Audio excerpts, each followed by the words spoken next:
Hi, everyone. Welcome to our event today. So this event is brought to you by Data Talks Club. If you want to learn more about our events, there is a link in this description. Click on that link and you'll see other events. So for example, we had a chat now with Sergei that there is another person with the same last name as he, Ilya, who is giving a talk next week. So they are not relatives, as we discussed, but it's just a nice, interesting coincidence. So we have quite a few interesting talks lined up. So if you want to find out more about these talks, check the link in the description. Then do not forget to subscribe to our YouTube channel. And we have an amazing Slack community where you can hang out with other data enthusiasts. During today's event, you can ask any question you want. So there is a pinned link in the live chat. Click on this link, ask your question. And Sergei, how do you prefer? Should I interrupt you and ask the question, or we collect questions and ask them at the end? I think as we only have 1 hour, let's collect the questions. And maybe I'm going to answer them later in Slack, or maybe today later in Telegram chat. Okay, but also if you have time, or do you only have 1 hour, or you can stay a bit longer? I think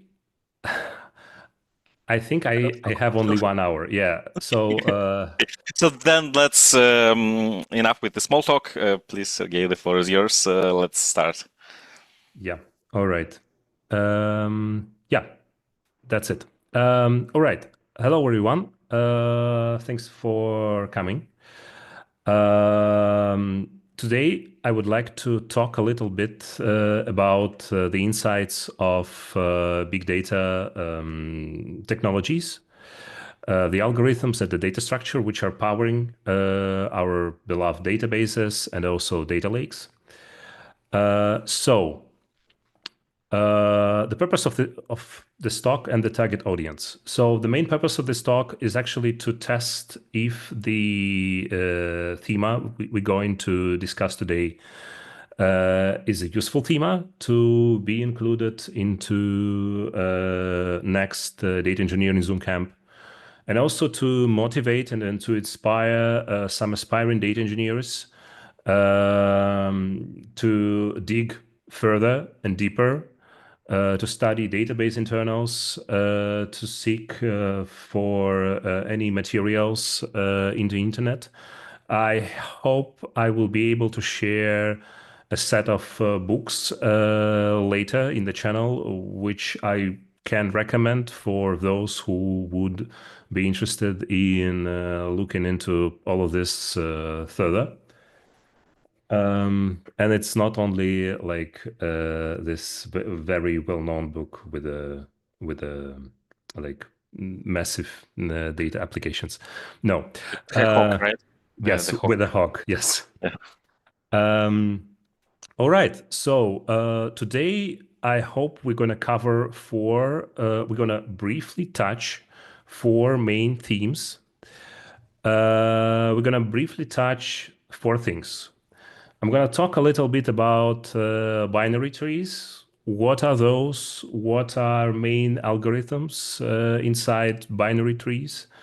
And we're going to have a brief overview of B trees, how they are used, what are their superpowers, and so on.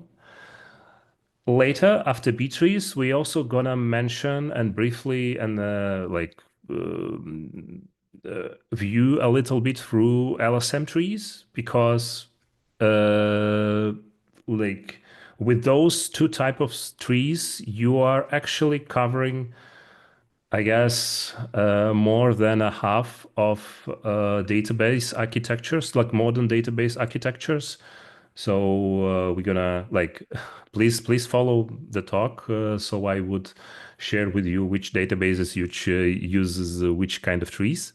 And also after that, we're going to switch from databases into the second popular approach for data engineering, the data lake. And data lake usually powered with some file formats which allow us to store files in our data lake, and some MapReduce techniques, which are widely used by SQL engines over like they are well known like SQL engines over Hadoop, or non-SQL engines like Spark to actually query the data in those data lakes.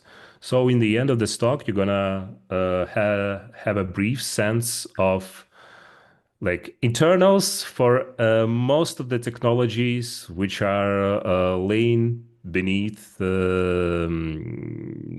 most of the big data technologies which are currently used. So let's start with binary search trees. Yeah, so binary search tree is actually is a algorithmical structure which is a foundational structure for B trees and LSM trees.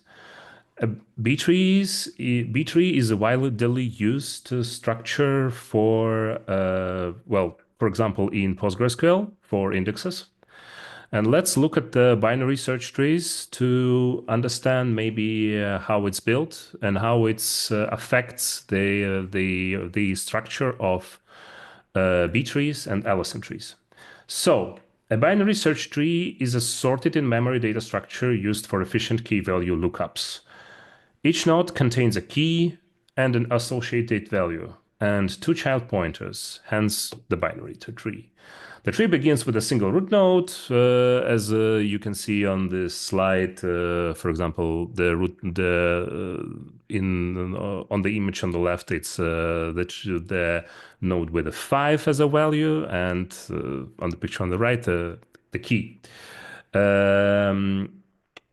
Each node divides the search space into left and right subtrees. Its key is greater than all keys in the left subtree and less than all keys in the right.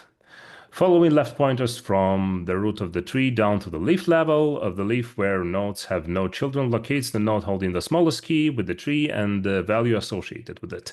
Similarly, following right pointers locates the node holding the largest key within the tree and the value associated with it. Values are allowed to be stored in all nodes of the tree, theoretically. We're gonna talk a little bit about this later. Searches start from the root node all the times and may terminate before reaching the bottom level of the tree if the searched key was found on the higher level. So how to work with such a tree? Insertions do not follow strict patterns, so a tree can become unbalanced pretty quickly. So what is an insert to the tree? We're gonna theoretically we want to add more values to the tree. So if you're gonna just add values without thinking of consequences, the tree can become unbalanced pretty quickly. One branch could grow much deeper than the other. In the worst case, the tree degenerates into a linked list, and search performances drops from logarithmic to a linear time. While the worst case tree structure is unlikely, some imbalance is inevitable, and it can significantly degrade search performance. That's why balancing is essential. So as like the moment you hear about tree, the next thing you should think about is balancing. A balanced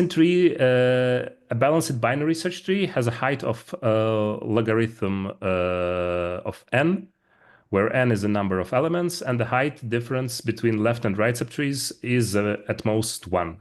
Without balancing, insert and delete operations dictate the tree's shape, and we lose the performance advantage of logarithmic search. In a balancing tree, each step left or right cuts the search space roughly in half, given the average lookup complexity of O logarithm of n. So if we do not balance our tree, it can be O out of n, where n is the amount of elements in our tree. To prevent this, the tree is rebalanced after each insert or delete, theoretically, not in production systems, because it's quite a costly operation, but we'll talk about this a little bit further. Reorganize the nodes to minimize height and maintain symmetry. Yeah. So what's the problem with these trees? Like, what's the most like what's the biggest obstacle for an engineer who will implement a tree and then use it to store his or their huge amount of data? Well, the problem is how these trees are interfering with the disk. And here we're jumping right to the lower level of working with the things. So basically, we should always think about how our tree is communicating with the disk and lays on a disk.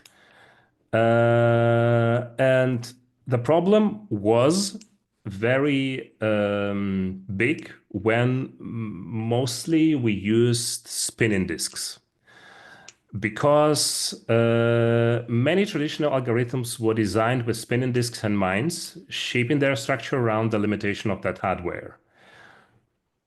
And the B tree is also a classical algorithms. On spinning disks, random reads are expensive due to mechanical delays. The disk must rotate and the read-write head must move to the right position. However, once the head is in place, sequential reads or writes of continuous data is relatively fast. Because head movements is the most time-consuming part of the disk operations, data structure that promotes sequential I/O performs significantly better on HDDs. So that is the root of many optimizations which are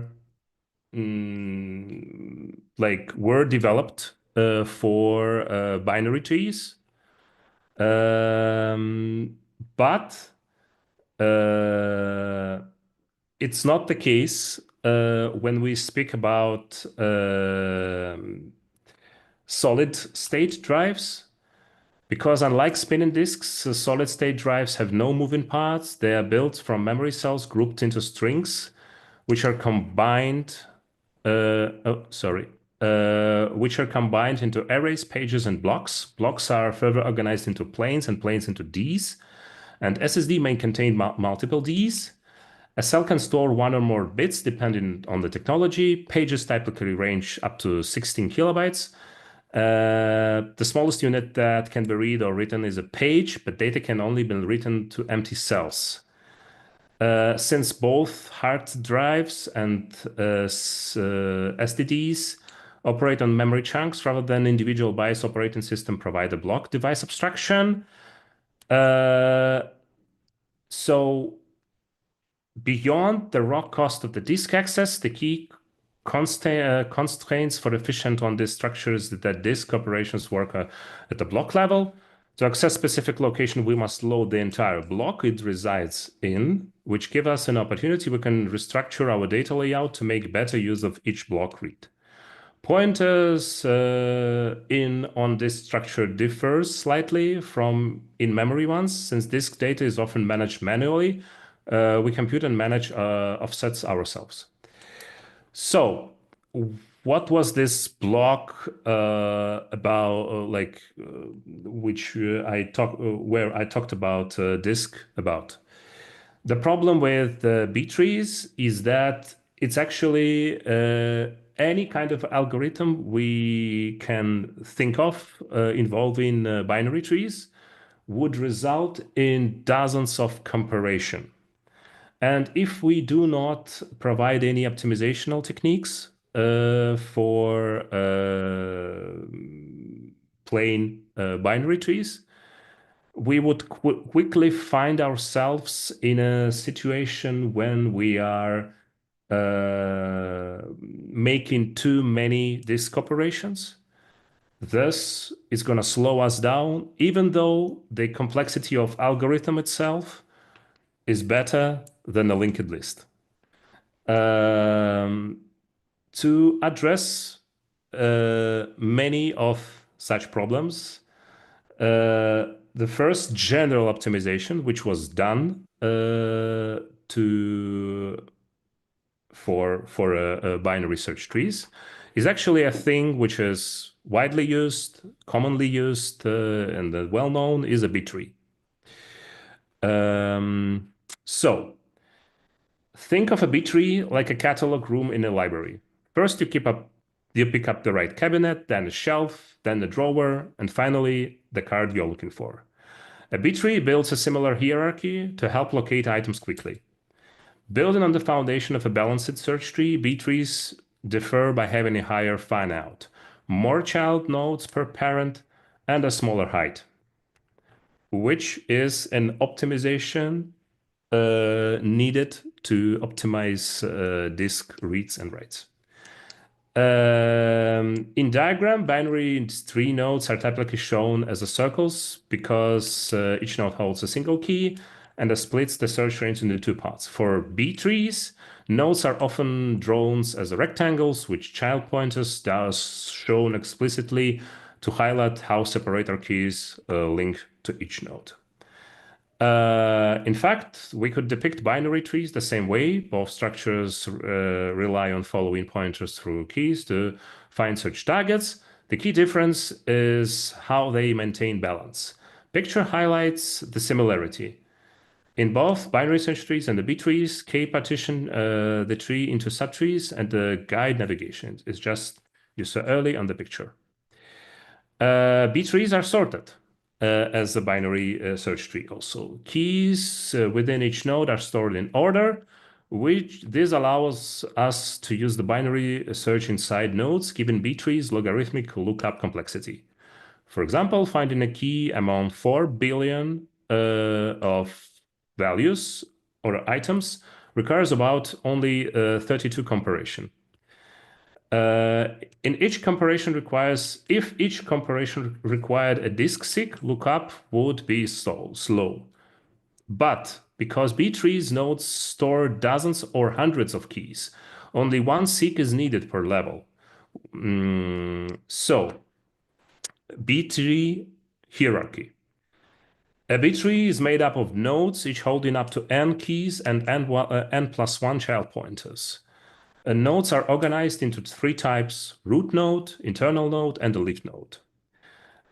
Since B-tree organize fixed size pages, the term node and the page are often used interchangeably, and the term page making us closer to that optimization with the disk. The ratio between the node's capacity and the number of keys it holds, it's called its occupancy. B-trees are defined by their fan-out, the number of keys per node. Higher fan-out reduces the number of seeks by fitting more keys and pointers into a single block, and amortizes the cost of balancing. Balancing operations like splits and merges occur when nodes become full or nearly empty. Let's talk a little bit about separators. Keys stored in B-trees nodes are called index entities, separator keys, or divider cells. They're split the tree into subtrees or subranges, each covering a range of keys. Keys are kept in order, in sorted order to support binary search. To find a subtree, the search algorithm locates the appropriate key and follows the corresponding pointer down to the next level. The first pointer leads to items smaller than the first key. The last pointer leads to items greater or equal to the last key. Intermediate pointers cover range between keys following the rule, as you can see on the picture. Some B-tree variants add sublink pointers, usually at the leaf level, to speed up range scans by avoiding parent lookup. Some even use doubly linked leaf nodes to allow reverse iteration. Unlike binary search trees, which are built top-down, B-trees grow bottom-up. As the number of leaves nodes increases, internal nodes and the tree height expand accordingly. B-trees also reserve extra space in nodes for future inserts and updates, which is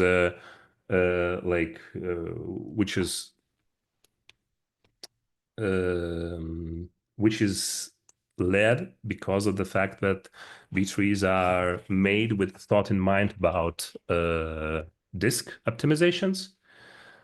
So, and as I said, the lookup complexity of a B tree is similar as a binary search tree. So the base of the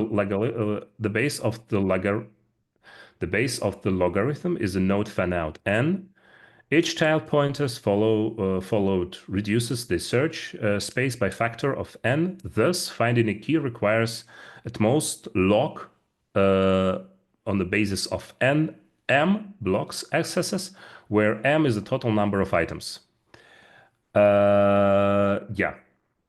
So to insert a value into a B tree, we first have to locate the target leaf and find the insertion point. For that, we use the algorithm described, which I just described. How do we look a section, a page? After the leaf is located, the key and the value are appended to it.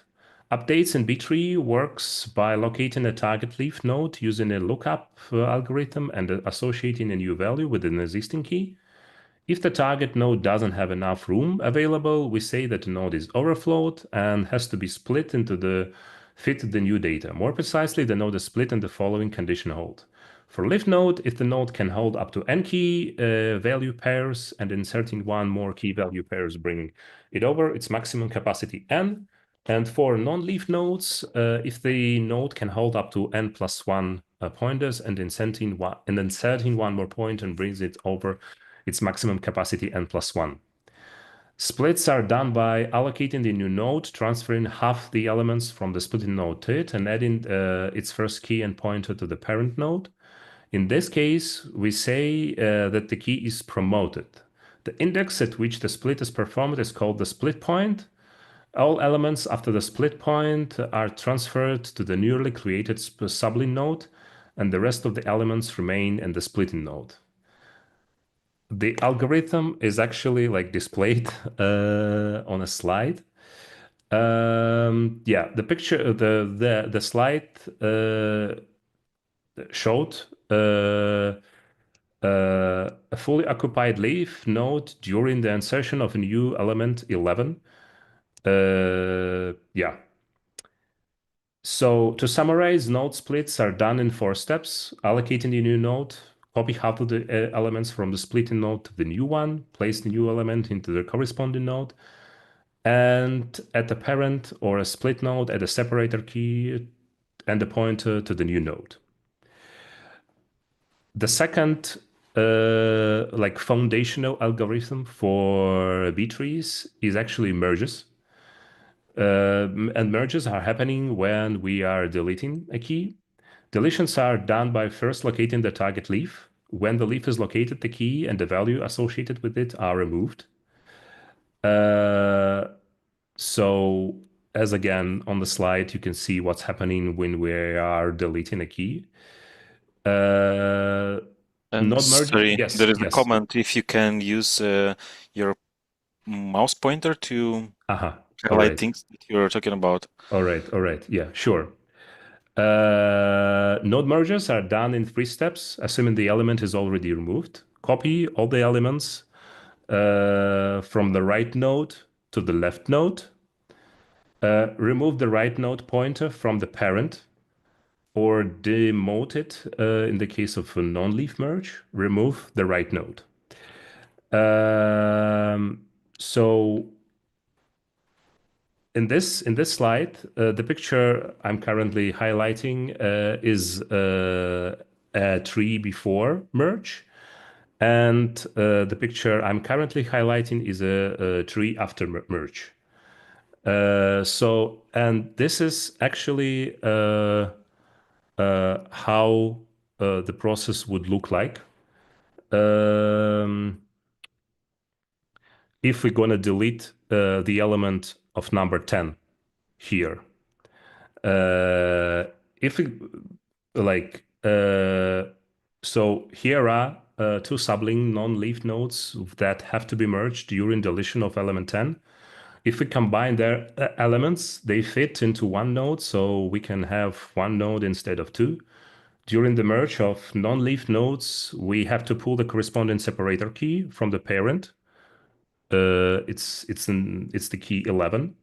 The number of pointers is reduced by one because the merge is a result of propagation of the pointer deletion from the lower level caused by the page removal. Just as with splits, merge can propagate all the way to the root level. I know that.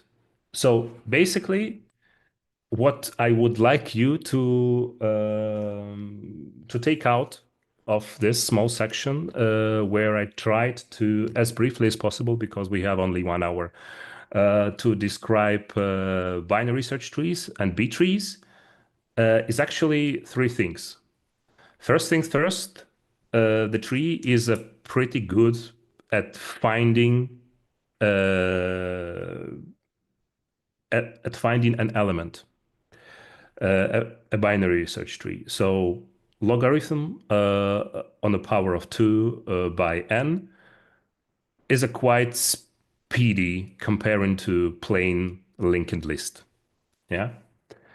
As I mentioned, for it's only 32 comparisons for 10 billions of elements.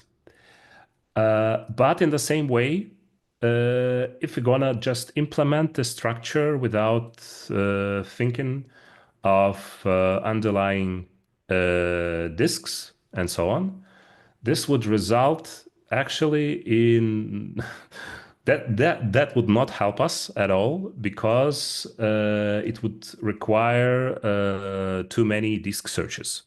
And disk search is, as far as I remember, around 1 billion of times slower than accessing an element in memory.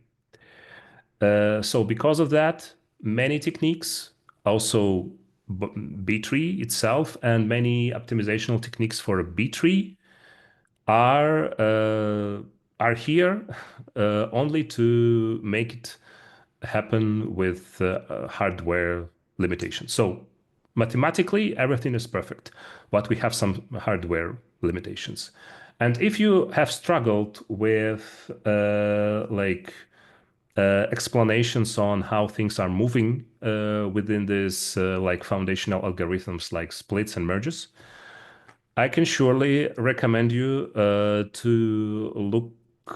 I will share a link after we're gonna finish to this YouTube video. It's a perfect demonstrations how it works. I hope you're gonna have a chance to look at it if you missed something. So, no, next slide. I think for this time, I'm gonna omit many of B-tree variants and jump right into the next section because Maybe you can tell us how exactly they are used in databases. Sure. Basically, the B-tree you just saw is like the main data structure which is used for indexes in PostgreSQL. So if you're gonna open your local PostgreSQL with a PG admin and that kind of stuff, I'm sure you did during the Zoom camp, and create a plain index there without any like additional settings, you will end up with an index built on Primary top. index, right? Yeah. Primary index. Yeah, primary index. Let's say Yeah. we have a table and we have ID, which is auto increment, right? So this Yes. auto increment would be the key in the B tree, right? Yes. Yes. Okay. Exactly. Exactly.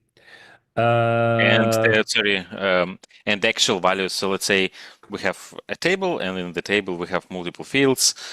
I don't know, ID, first name, last name, email. like general columns, name, address, I don't know, Yeah. and a Like, favorite pet.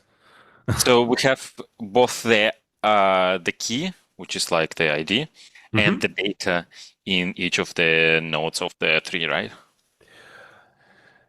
That depends on the implementation. So the like I can so the default implementation is in Postgres actually does not stores the values inside B trees Mhm. because it's trying to be prepared by default for the case when the data is not that small. So just to maybe to limit to limit the amount of cases when a user like I don't know fill in its table and then everything's starting to be quite um, Makes sense. laggy, yeah, quite slow. Because of that, Postgres by default doesn't store the data in the same tree as its indexes, and as a result, by default, there are two separated structures, and the index internally is stored in a B tree, and this B tree um, is storing only indexes values and the pointers to where to look for in the storage where data is stored. So we have two types of pages. One is index pages where the B3 actually is, and then there is a pointer to the data page, or I don't know, Yes, whatever the terminology is. yes, Okay, yes. cool. Thank you. Yeah. So many of variants of B-tree are actually like additional optimization techniques to be sure that we are not making too much comparisons while looking for a value. Or we are storing or we are storing the right amount of data to fit into a single page, for example, on a solid drive. Yeah.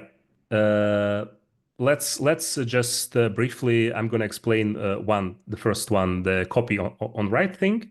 So some databases, rather than building complex latching mechanism, use the copy on write techniques to guarantee data integrity in presence of concurrent operations. In this case, whenever the page is about to be modified, the page, I mean that block, yeah, um,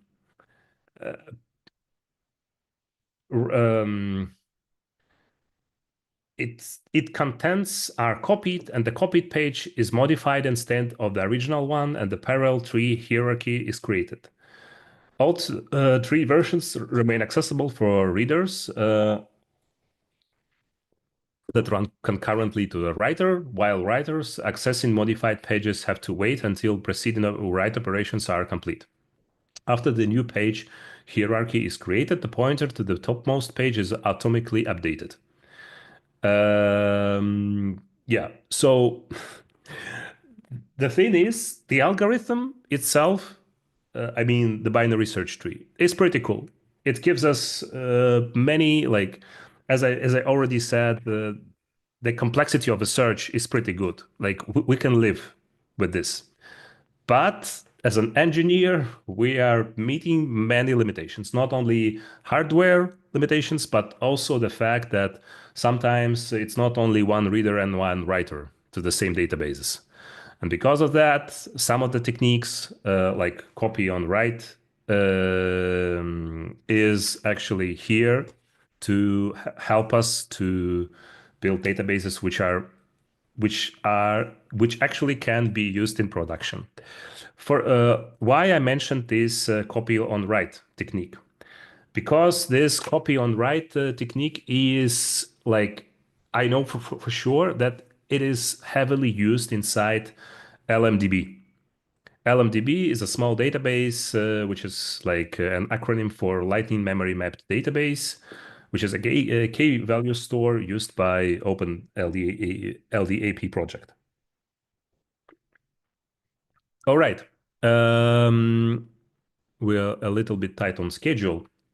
So I only talked today about copy on write optimization technique, but you can find more information in materials I'm gonna share, or maybe in the next DE Zoom camp if I'm going to extend this lecture to a proper lecture, not some kind of a lunch small talk. Okay, but we talked a little bit about B trees. They are they are they are a foundation of at least indexes for PostgreSQL. But what I wanted also to mention here in this talk is LSM trees, because PostgreSQL is well, I would not say it's mainly used for all or LTP tasks, but usually it is. And there are also databases which are used for all OLAP tasks, OLAP tasks. And Can you tell us what is the difference, or what are sure, the sure. terms? So mostly when we speak about building um, a data part of our application, uh, usually there had to be a database to store our important data. For example, if we are building a web store, we're gonna need to store our like client information, our what we have sold, and so on, in a database. What we have sold in a database, and mostly in most cases, such kind of information would be stored in OLTP database, where T stands for transactional, and it really helps not to lose any information, exceptionally when we have a lot of clients write into it. So in case we're writing only a small web store, it's not that like problematic. But if we are trying to make our own, I don't know, social network and then store some data relations in our database, transactions becomes huge part of our daily routine, because too many users are trying to write into our database simultaneously. But the thing is that there are also some cases working with data when we do not need transactions. And moreover, we while we do not need transactions, in most cases, we also need to access the data in a very like distinctive pattern, which can be called, I would call it, analytical pattern, and that stands for a letter A in OLAP databases. So in that kind of databases, the data is actually mainly stored in a column-oriented way, which is another name dropping. Maybe it's too much, but still. So in OLTP databases, mainly, usually it's the data is stored in a row-oriented way. In a OLAP databases, data is mainly stored in a column-oriented way. And this kind of databases usually used for analytical storage to power up your business intelligence, or sure, why not? Some of the examples, I can name Cassandra, I can name ClickHouse, I can name AWS Redshift, which is technically built on top of Postgres, but Postgres is too big to not to say that any kind of algorithm was not implemented there. So Yeah. Here on the slide, you can see the best picture in the internet, which actually describes how LSM trees are built, what's inside them, and a small story to like a small introduction to what actually is an LSM tree. So an LSM tree usually can power OLAP databases, that's why we are actually trying to maybe dig a little bit, just touch at top of LSM trees. So um,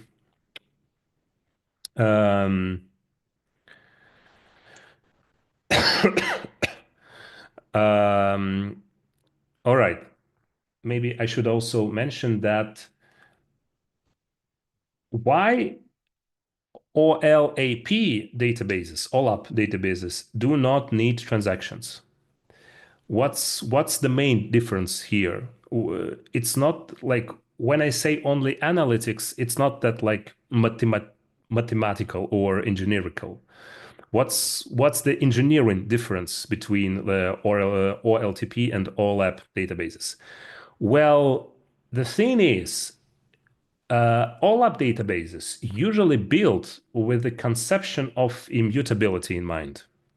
So when we do try to use OLAP databases, usually the data which we are storing in those databases is immutable.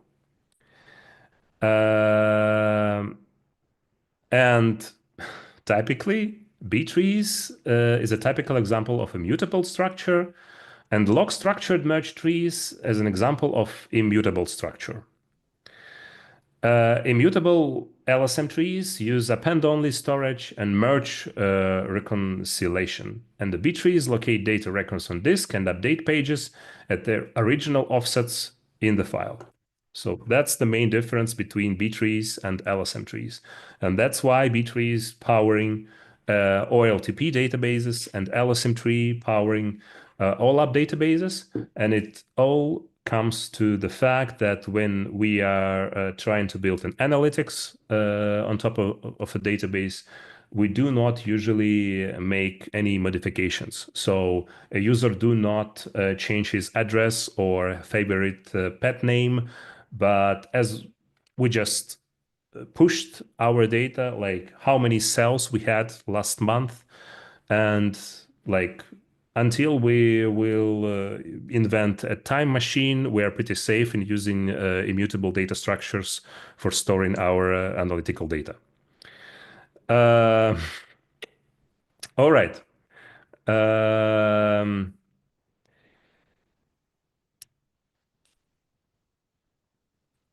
As you can see in the picture, like I still want to briefly describe LSM tree structure. LSM tree consists of smaller memory resident and a larger disk resident components. To write out immutable file content on disk, it is necessary to first buffer them in memory and sort their content. A memory resident component, often called a memtable, which is also depicted on the picture, is mutable. It buffers data records and serves as a target for read and write operations. Memtable contents are preserved on disk when its size grows up to a configurable threshold. Memtable updates incur no disk access and have no associated I/O costs. A separate write-ahead log file similar to what you all right, I didn't mention the write-ahead log files, but all right. Buffering is done in memory. All read and write operations are applied to a memory resident table that maintains a sorted data structure allowing concurrent access, usually some form of an in-memory sorted tree or any data structure that can have similar performance characteristics. Disk resident components are built by flashing contents buffered in memory to disk. Disk resident components are usually only for reads. Buffered contents are persisted and files are never modified. This allows us to think in terms of a simple operations. Writes against an in-memory table and reads against disk and memory-based tables, merges and files removals. Throughout all of this like explanations, the two main things you need to you need to memorize is that actually LSM trees is built on top of the two data structures. One of these is mem tables. The second one is on disk table. We're pretty tight on schedule, so I would leave it to you to maybe to learn about this further if you are interested in getting sense on what powers your favorite or OLAP database. Either it is a ClickHouse or Cassandra. It's not that different in there. Yeah. We talked a little bit about databases. And the databases are only one thing, or are only one way to develop our data applications. Data applications. So one way of building data applications is actually to use a database. And we saw today a couple of data structures which are powering OLTP and OLAP databases. But the other way to build our data applications is to actually build a data lake. And the data lake is usually some kind of a object storage, which is somewhere in your favorite cloud, or maybe you are building it not in the cloud, but actually in your own hardware. But nevertheless, you are using cloud or your own hardware. You're gonna put your data into that data lake stored in files. I would say that the most popular file format for now in the year 2025 is a Parquet file. And Apache Parquet is an open source file format that provides efficient storage. It uses a hybrid storage format, which sequentially stores chunk of columns, lending to high performance when selecting and filtering data. It uses pretty strong compression algorithms. Can use. If you care about speed, and most of us do care about speed because it's like pretty painful when you build your own data lake and then analysts come to you and say something like, "Oh, my query is running 4 hours. What should I do?" Please use like proper techniques. And one of the technique to use when you are building your data lake is actually to store all your data in Parquet files, not in CSV files or JSON files. So I would say that Parquet files nowadays in 2025 is a default option, but there are plenty of data which is still stored in CSV files or JSON files. All right, so what's actually going on in Parquet files? So how do we actually like on this slide there is two pictures. One of them is the top left, and the second one is at the bottom. And at top left is a picture which well, giving us the question how exactly we can store our data. The second picture actually gives us a brief answer with the three options. Option number one, row-based storage layout, which can result in a such like disk, such disk layout as you can see on the picture. The second option is a column-based storage layout, and the third one is a hybrid-based storage layout. And as I already mentioned, Parquet is a hybrid based storage layout. So when we cover, so for example, if we have a two-dimensional table and we want to convert it into a sequence of zeros and ones, we must think carefully about the optimal structure. Should the first column be written, then the second, or the third? To answer that, we have to actually think about the usage patterns. And when we think about usage patterns for the data on the disk, there are two main usage patterns. The first one is called projection. The second one is called predicates.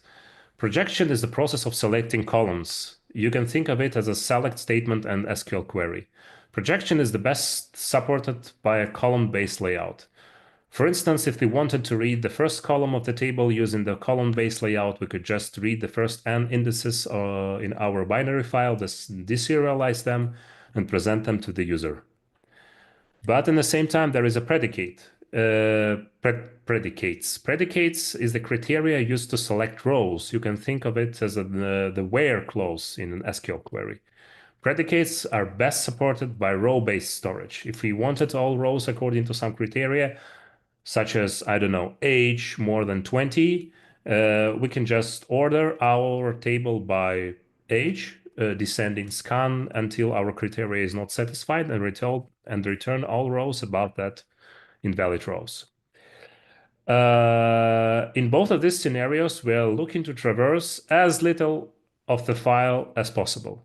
And since data science and data engineering and data analytics usually requires subsetting both rows and columns, thus hybrid-based storage layouts gives us more power in that case, comparing to only plain row-based storage layout or a column-based storage layout.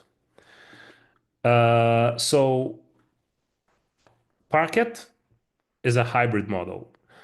And why is it fast? Why is it helping us? So the thing is, the Parquet has a metadata, which allows us to search inside of a Parquet file very efficient.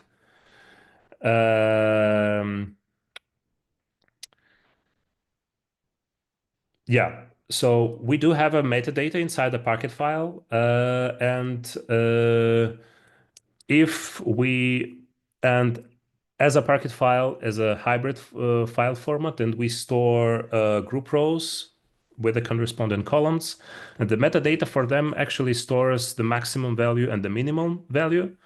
So because of that, we can only look into metadata and thus skip entire row groups if we do not need them.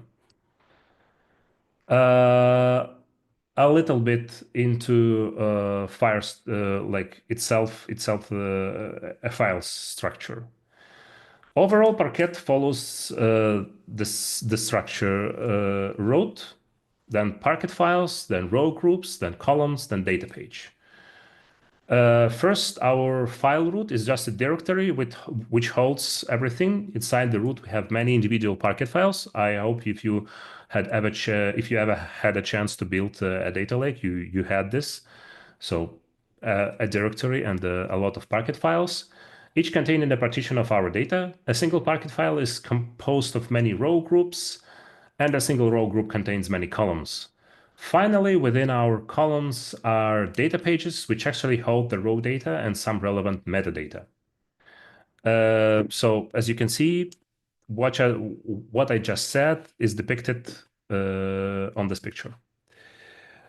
And the last thing, which I would like to take your time, mainly like only show you how it works for today, is the fact that, okay, we have some data stored in Parquet files, and we saw that Parquet files are actually a hybrid storage model, which actually allows us to not only select data by columns, but also search data pretty efficiently because we have rows grouping with the corresponding metadata. But okay, we have our data stored in Parquet files in the data lake. How do we query it? In most cases, we would query it. Oh, okay, if we speak about like classical databases approaches, usually databases have some kind of a SQL, and but those databases, like for example, the Postgres SQL file you had in your the Zoom camp, uh, it is a local database. It has no necessity to calculate something in a distributed manner. But when we do store our data in a data lake and we store it in Parquet files, as I mentioned on the previous slide, usually we store a lot of small files inside one root node for a Parquet file. Thus, we could potentially use many different like computers to read simultaneously many Parquet files. And also, like this is called a distributed computing. And there are a lot of engines which can allow a data engineer to actually to query a set of Parquet files which are laying on the object storage in a distributed manner. And like for example, Presto. Presto is an SQL distributed engine, SQL over Hadoop distributed SQL engine. And the thing is, you may ask yourself, all right, you said that Presto, uh, or, all right, I should be more modern, Trino. Nowadays it's called Trino. And the Trino is a distributed SQL engine. You said that it is a distributed engine. Like how exactly that like is that working? So it actually allows you to write a plain SQL file, but what actually makes that SQL running in a distributed manner? Uh, so the thing is that there are algorithms which are like distributed by default. One of those algorithms is a map reduce algorithm. It was invented by Google in the early 2000s. And this algorithm basically consists of two stages. The first stage is mapping. So it takes all the data you have and maps subsets of this data into small mappers. Then you can actually produce something. Usually you do produce like key value pairs out of mapper function. And then the second stage comes. It's called a reducer or reducing. And during this stage, you are taking those key value pairs after mapping stage, and you are reducing them.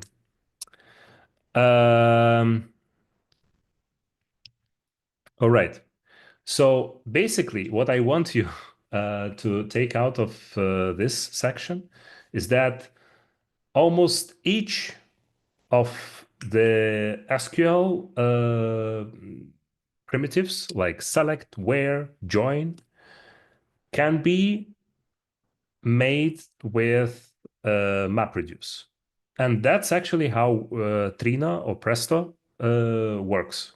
So inside of it, each of the SQL you are trying to run is actually like compiling into a distributed query which leverages MapReduce inside of it.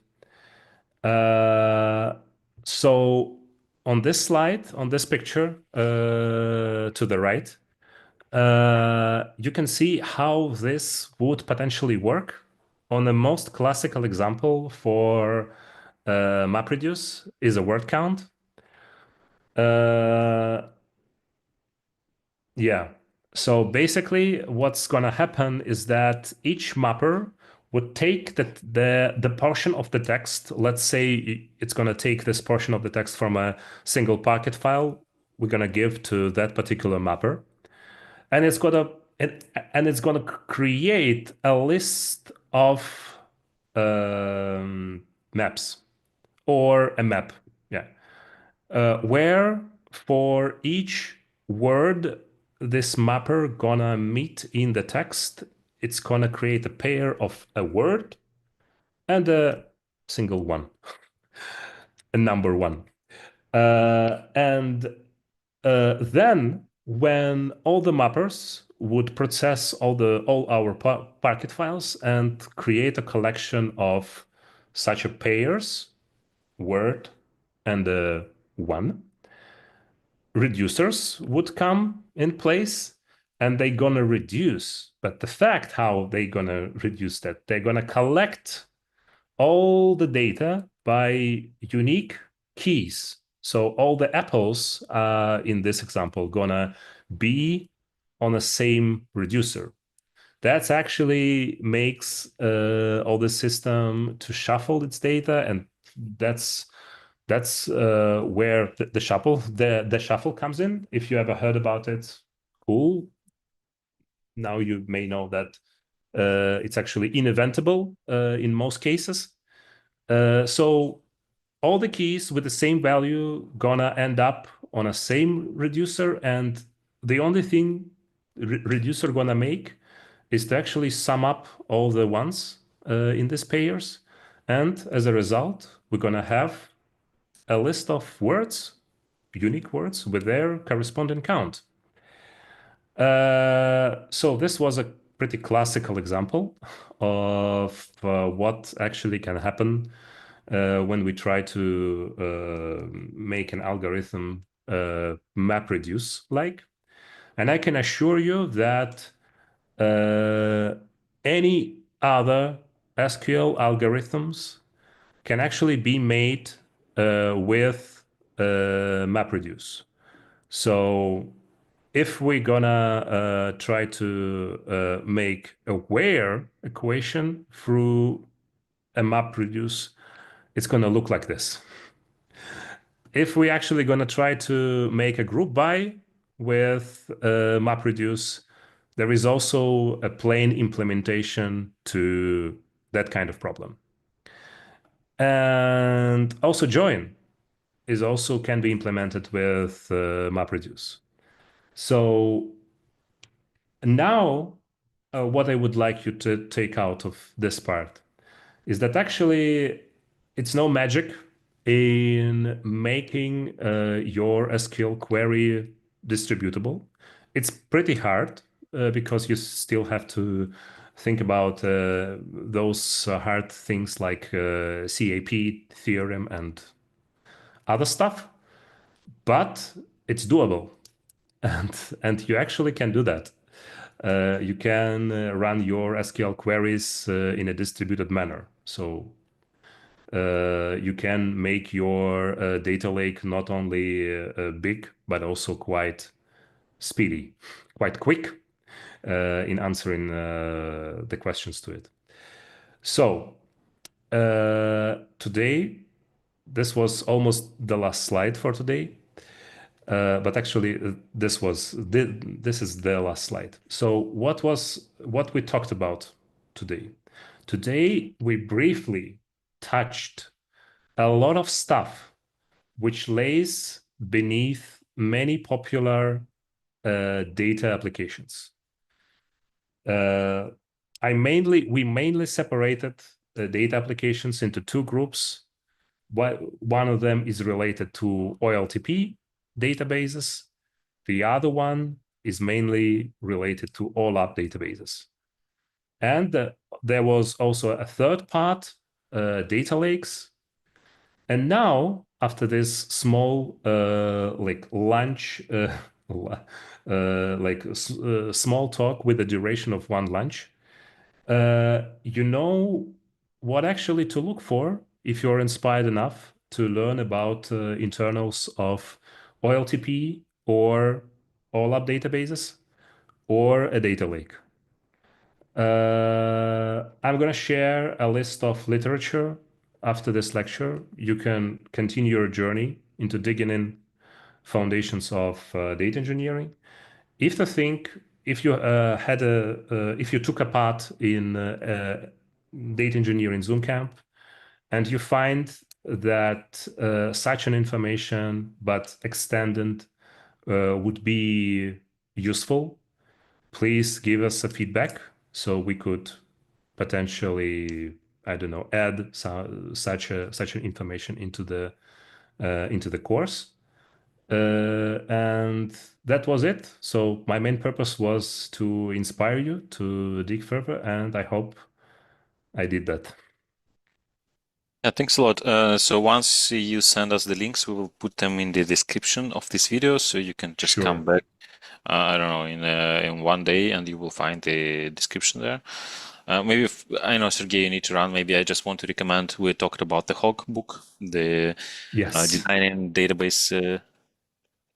How's it called? Designing of database. Designing of Data intensive applications. Yeah, that's data right. intensive application. Yeah. Yeah, by Martin Kleppmann. There is another one which is Database Internals by Alex Popov, which is Yeah. also a good one. Petrov, I guess. Petrov. Yeah. I think it's Petrov. You're right. Yeah, Alex Petrov. Yeah. I don't remember what is on the cover, but I think these two books they come together. They cover like a lot of things together. So I Yeah, would sure. recommend these two. Sure. But I know you need to run, but I wanted to thank you for giving this talk to us. There was a lot of information that you packed in this lecture. It's too much for an hour, for 1 hour. Yeah, it was, I know it's that too was pretty much packed. for 1 hour. Yeah. So usually 1 hour is not enough even to explain B trees itself. Yeah, Uh, but I don't want this talk to be like a university kind of talk. So I wanted this talk to be like very, very like only scratching the top of the foundational, because actually, like, given the fact that we are living in the era of LLMs, pretty each and one person could actually like ask ChatGPT what B trees are, and they that's right. gonna answer that. So I do think that maybe like university style lecture, when you bring up all the mathematics and you explain all of it during 3 hours, maybe it's not the thing that people are actually trying to look for nowadays.